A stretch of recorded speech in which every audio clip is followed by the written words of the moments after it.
Hello friends, नमस्कार। मैं प्रियंका स्वागत करती हूँ आप सभी का आपके अपने चैनल टारगेट टीचर जॉब और target UP TET C TET app में। तो दोस्तों, आज हम पढ़ेंगे डीएलएड फोर्थ सेमेस्टर का अष्टम प्रश्न पत्र, जिसका नाम है शांति, शिक्षा एवं सतत विकास। तो दोस्तों, यहाँ पर आज हम पढ़ेंगे आपका अध्याय नंबर 6 और ये है आपका क्लास नंबर 21। तो दोस्तों, यहाँ पर देखिए, आज इस अध्याय का नाम है दार्शनिक चिंतन एवं शांति। तो दोस्तों, सबसे पहले हमारे जो भी नए प्रशिक्षु भाई बहन हमसे जुड़ रहे हैं उनके लिए एक निवेदन है कि दोस्तों, आप प्लीज़ चैनल को सब्सक्राइब कर लीजिएगा और आपके लिए इस चैनल के माध्यम से हिंदी और सामाजिक अध्ययन दोनों विषयों की नोट्स बना करके पूरी स्टडी करवाई गई है, जिसकी लिंक आपको डिस्क्रिप्शन में भी मिल जाएगी। साथ ही आपको चैनल की प्लेलिस्ट में भी लिंक मिल जाएगी। तो आपको जहाँ भी सुविधा होगी आप वहाँ से अपनी स्टडी करिएगा। तो चलिए देखते हैं यहाँ पे अध्याय नंबर 6 का रिमेनिंग पार्ट। यहाँ पे देखिए, गांधी जी एवं शांति। तो दोस्तों, आधुनिक भारतीय चिंतकों में सत्य व अहिंसा के मेरुदंड महात्मा गांधी का विशेष स्थान है। तो दोस्तों, जैसा कि आपको पता है कि गांधी जी ने अपने सत्य और अहिंसा के बल पर ही अपने आदर्शों को प्रस्तुत किया है और इन्होंने सत्य व अहिंसा के द्वारा मात्र राष्ट्र को स्वतंत्र कराने का चमत्कारपूर्ण कार्य ही नहीं किया, अपितु समाज, धर्म, राजनीति, शिक्षा इत्यादि क्षेत्रों में राष्ट्र को नवीन आलोक से उद्भासित भी किया है।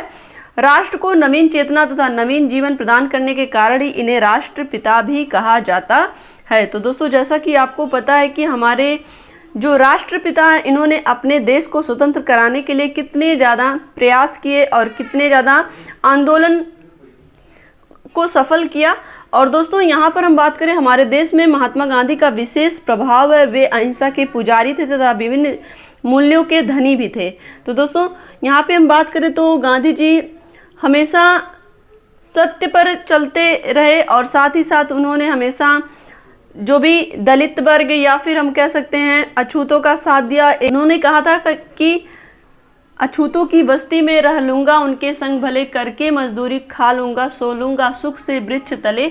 तो कहीं ना कहीं वो दलितों के पक्षधर थे। वो हमेशा जो भी निम्न वर्ग था उसको ऊपर उठाने की कोशिश करते थे अपने कर्मों के बल पर। और दोस्तों, साथ ही साथ देश की आज़ादी में उनका बहुत ही बड़ा योगदान है। दोस्तों, गांधी जी ने शांति स्थापित करने के लिए कुछ विशेष बातों पर ध्यान देने की बात कही। तो यहाँ पर हम देखें वो कौन कौन सी बातें थी जिससे कि शांति स्थापित हो सकती है।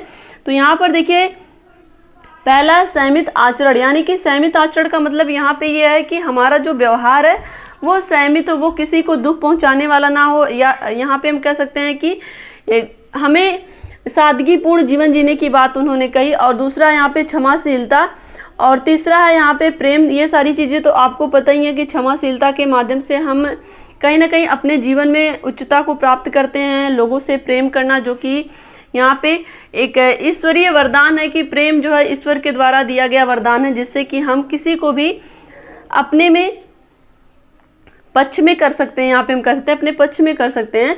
और यहाँ पे देखिए, नंबर 4 है संतोष, नंबर 5 है समानता की भावना, यहाँ पे सबसे इक्वलिटी रखिए। और यहाँ पे देखिए, नंबर 6 है सत्य का समावेश, यानी कि हमेशा सत्य विचार रखिए, सत्य भाव रखिए लोगों के प्रति। और यहाँ पे देखिए, नंबर 7 है अहिंसा की शिक्षा और नंबर 8 है कर्तव्यों के प्रति सकारात्मक दृष्टिकोण, यानी कि हमेशा पॉजिटिव थिंकिंग रखिए। अपना जो भी कर्म करिए उसमें पॉजिटिविटी रखिए, जो भी होगा अच्छा होगा। और यहाँ पे देखिए 9 निष्पक्षता की शिक्षा, यानी कि जो भी कार्य करिए निष्पक्षता के साथ करिए, किसी भी तरह का भेदभाव नहीं करना है। और यहाँ पे देखिए, नंबर 10 है प्रजातांत्रिक मूल्यों का समावेश। यहाँ पे जो भी प्रजा के हित में कार्य हो और जो भी प्रजा से संबंधित, तो यहाँ पे प्रजा का मतलब हमारे देश की जो भी जनता है उससे संबंधित जो भी कार्य हो, अपनी जो भी रिस्पॉन्सिबिलिटी है उसको भी बखूबी निभाएं। और यहाँ पर देखिए, नंबर 11 है सर्वधर्म समभाव, यानी कि सभी धर्म समान है। उन्होंने सभी धर्मों को समान इसलिए कहा क्योंकि प्रत्येक धर्म का जो मूल है वो ईश्वर की प्राप्ति है। ईश्वर के द्वारा जो बताए गए मार्ग है उस पर चलिए।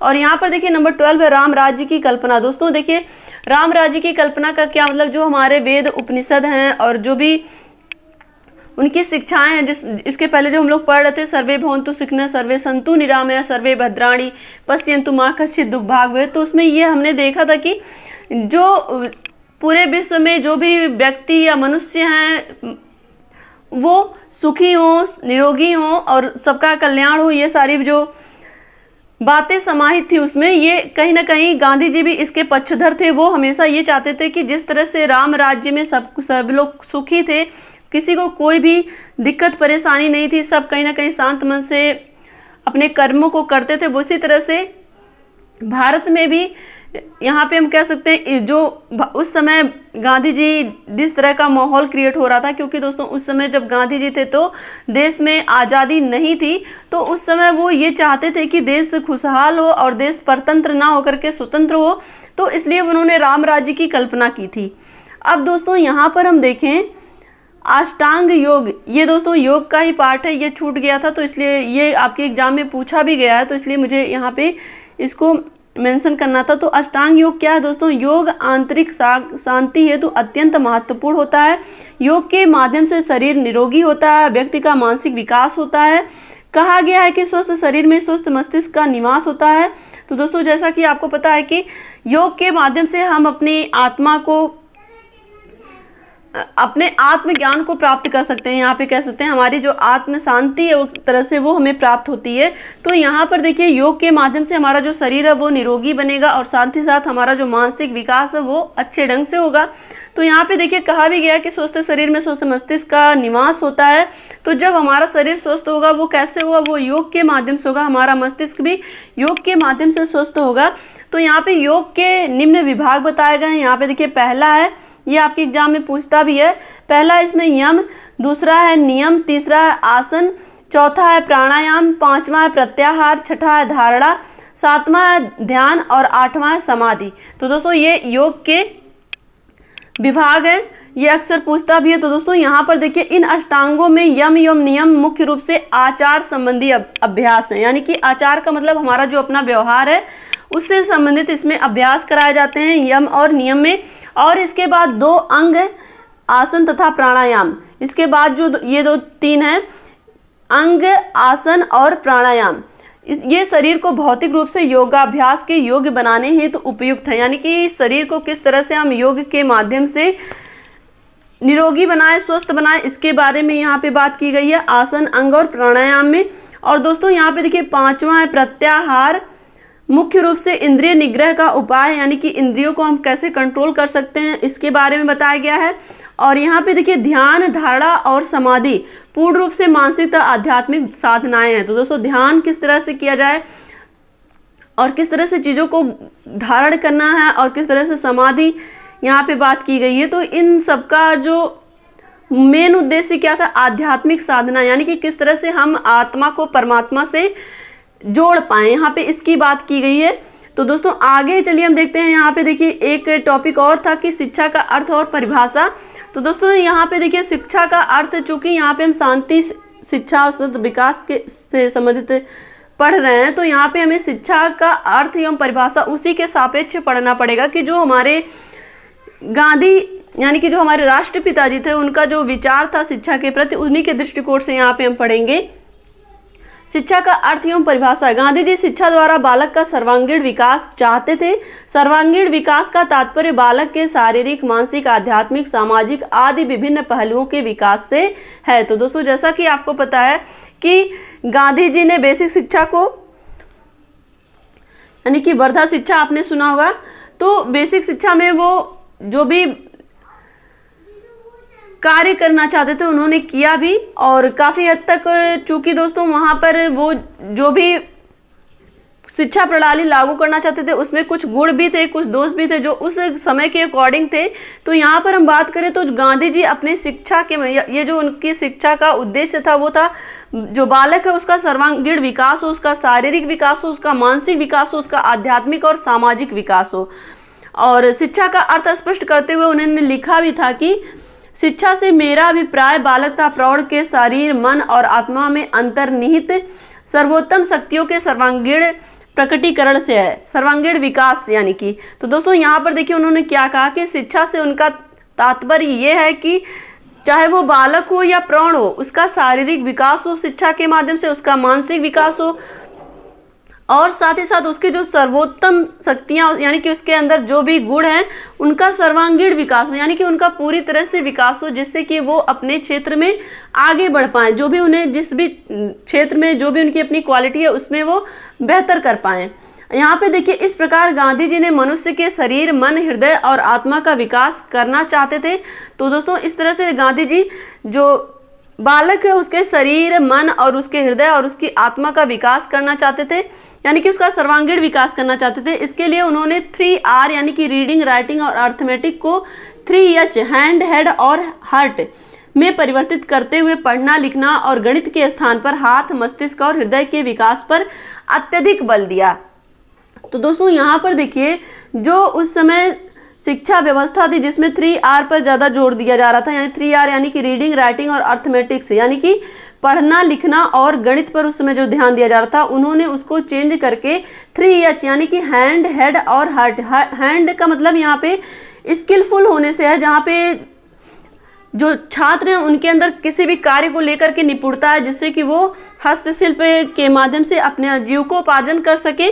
तो यहाँ पर उन्होंने 3H को ज़्यादा बढ़ावा दिया और यहाँ पे हाथ, मस्तिष्क और हृदय के विकास पर बल दिया। क्लियर। अब दोस्तों यहाँ पर हम बात करें शिक्षा के उद्देश्य क्या हैं। महात्मा गांधी ने शिक्षा के उद्देश्य को 2 भागों में विभाजित किया। पहला क्या था कि तात्कालिक उद्देश्य। तात्कालिक उद्देश्य में क्या था, यानी कि तुरंत शिक्षा का क्या उद्देश्य होना चाहिए। पहला उद्देश्य तो होना चाहिए जीविकोपार्जन का उद्देश्य, यानी कि शिक्षा ऐसी होनी चाहिए जिससे कि जीविकोपार्जन हो सके। क्योंकि दोस्तों आपको पता है कि उस समय जो गरीबी थी वो काफ़ी ज़्यादा बढ़ चुकी थी देश में। लोग कहीं ना कहीं अपने सेल्फ डिपेंड नहीं थे, कहीं ना कहीं वो सबसे पहले सेल्फ डिपेंड होने के नाते यहाँ पे ये कहने का मतलब है कि वहाँ पे जीविकोपार्जन का उद्देश्य ये था कि शिक्षा तो ग्रहण ही करें, साथ ही साथ वो अर्निंग भी करें। और यहाँ पर देखिए दूसरा है सांस्कृतिक उद्देश्य, सांस्कृतिक उद्देश्य। और तीसरा चरित्र निर्माण का भी उद्देश्य। सांस्कृतिक उद्देश्य का मतलब जो भी हमारी संस्कृति है, जो हमारे कल्चर हैं, वो भी शिक्षा के माध्यम से आगे बढ़ते रहें। और तीसरा है चरित्र निर्माण का उद्देश्य, यानी कि जो कैरेक्टर है उस पर भी विशेष बल दिया जाए। और चौथा व्यक्तित्व का सामंजस्यपूर्ण विकास, यानी कि जो भी पर्सनालिटी है उस वो सामंजस्यपूर्ण का मतलब यहाँ पे ये है कि वो साथ ही साथ अपना जीविकोपार्जन भी करे और शिक्षा भी ग्रहण करे। तो ये जो व्यक्तित्व का यहाँ पे सामंजस्य बिठाना था वो इसका मुख्य उद्देश्य था। और दोस्तों यहाँ पर देखिए नंबर 5 है मुक्ति का उद्देश्य और नंबर 6 है शिक्षा के सर्वोच्च उद्देश्य। और ये सारे देखिए यहाँ पे मुक्ति का उद्देश्य, यानी कि यहाँ पे शुरू से ही जो बालक है उसका शिक्षा का जो तात्कालिक उद्देश्य था उसमें ये रखा गया कि बालक आध्यात्मिक चीज़ों से भी जुड़े, जिससे कि वो आगे ईश्वर की प्राप्ति कर पाए। मुक्ति का उद्देश्य यही होता है। तो दोस्तों आगे चलिए हम देखते हैं यहाँ पे शिक्षा के वास्तविक उद्देश्य यहाँ इसके पहले हम लोगों ने देखा शिक्षा का तात्कालिक उद्देश्य और वास्तविक उद्देश्य क्या होगा इसमें पाठ्यचर्या। तो दोस्तों पाठ्यचर्या में क्या था कि महात्मा गांधी के अनुसार पाठ्यचर्या में हस्तशिल्प को केंद्रीय स्थान दिया जाना चाहिए, यानी कि पाठ्यचर्या में सबसे पहले हस्तशिल्प को स्थान दिया जाना चाहिए, जिसमें कृषि कार्य भी होगा, कताई बुनाई भी होगी, चमड़े का कार्य भी होगा, मत्स्य पालन भी होगा, यानी कि जीविकोपार्जन से संबंधित पाठ्यचर्या होगी। जो उनका सिलेबस होगा वो कहीं ना कहीं उनका जो विषय होगा उसमें उनको जीविकोपार्जन से संबंधित कार्य सिखाए जाएंगे और वहाँ पर उन्हें इन कला में निपुण किया जाएगा। जो बालक सीखना चाहेगा, चाहे वो कृषि हो या फिर कताई बुनाई या फिर चमड़े का कार्य या फिर मछली पालन, ये सारी चीज़ें उसको सिखाया जाएगा, ये उसके सिलेबस में होगा। और दोस्तों उसके बाद था कि मातृभाषा। तो दोस्तों महात्मा गांधी ने पाठ्यचर्या में मातृभाषा को प्रमुख स्थान दिया। दोस्तों जैसा कि पता है कि जो बालक है अगर उसको उसकी मातृभाषा में शिक्षा दिया जाएगा तो वो बहुत ही चीज़ों को बहुत ही आसानी से ग्रहण कर लेगा, क्योंकि वो चीज़ों को कोरिलेट तुरंत कर लेगा कि जो भाषा उसको आती है उसी भाषा में उसको पढ़ना है, तो वो बहुत ही आसानी से अंडरस्टैंड कर पाएगा। और दोस्तों यहाँ पर देखिए नंबर 2 है गणित। तो गणित की भी शिक्षा दी जाए जिससे कि वो अपने जीवन में जो भी गणितीय ज्ञान है उससे पूरी तरह से परिचित हो पाए। किसी भी तरह का उसको जो भी लेखा जोखा सारा कार्य करना है उसके अपने जीवन में, उससे वो पूरी तरह से परिचित रहेगा, तो उसे किसी भी तरह की परेशानी नहीं होगी। और दोस्तों यहाँ पर देखिए नंबर 3 है सामान्य विज्ञान, यानी कि सामान्य विज्ञान की भी उसको शिक्षा दी जाए। और विज्ञान जिसमें फिजिक्स, केमिस्ट्री, बायो, ये सारे सब्जेक्ट सारे विज्ञान उसको पढ़ाए जाए। और यहाँ पर देखिए नंबर 4 है कला, ड्राइंग और संगीत, और कला, ड्राइंग और संगीत की भी शिक्षा दी जाए। और यहाँ पे देखिए नंबर 5 है हिंदी, हिंदी की भी शिक्षा दी जाए। और 6 है शारीरिक शिक्षा, खेलकूद और व्यायाम।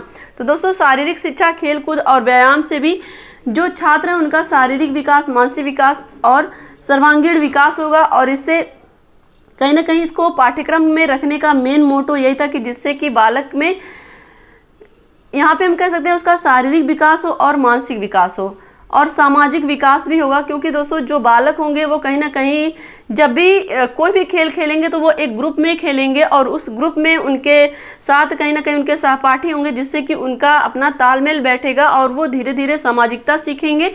और यहाँ पर देखिए नंबर 7 है सामाजिक अध्ययन, इतिहास, भूगोल और नागरिक शास्त्र। तो दोस्तों सामाजिक अध्ययन भी पढ़ाया जाए, ये सिलेबस में था, जिससे कि बालक अपने इतिहास के विषय में जाने, अपने भूगोल के और नागरिक शास्त्र के विषय में भी जाने, यानी कि जो भी उसके इतिहास में घटनाएं घटित हुई हैं उसके माध्यम से वो उस घटनाओं को नहीं दोहराएगा, जिसकी वजह से कहीं ना कहीं जो लोग असफल हुए हैं।